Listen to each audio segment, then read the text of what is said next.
يا أيها الذين آمنوا لا تقولوا راعنا وقولوا انظرنا واسمعوا وللكافرين عذاب أليم.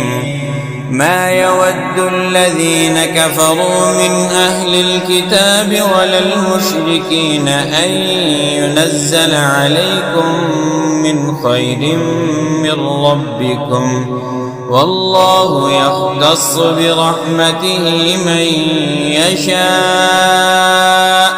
والله ذو الفضل العظيم.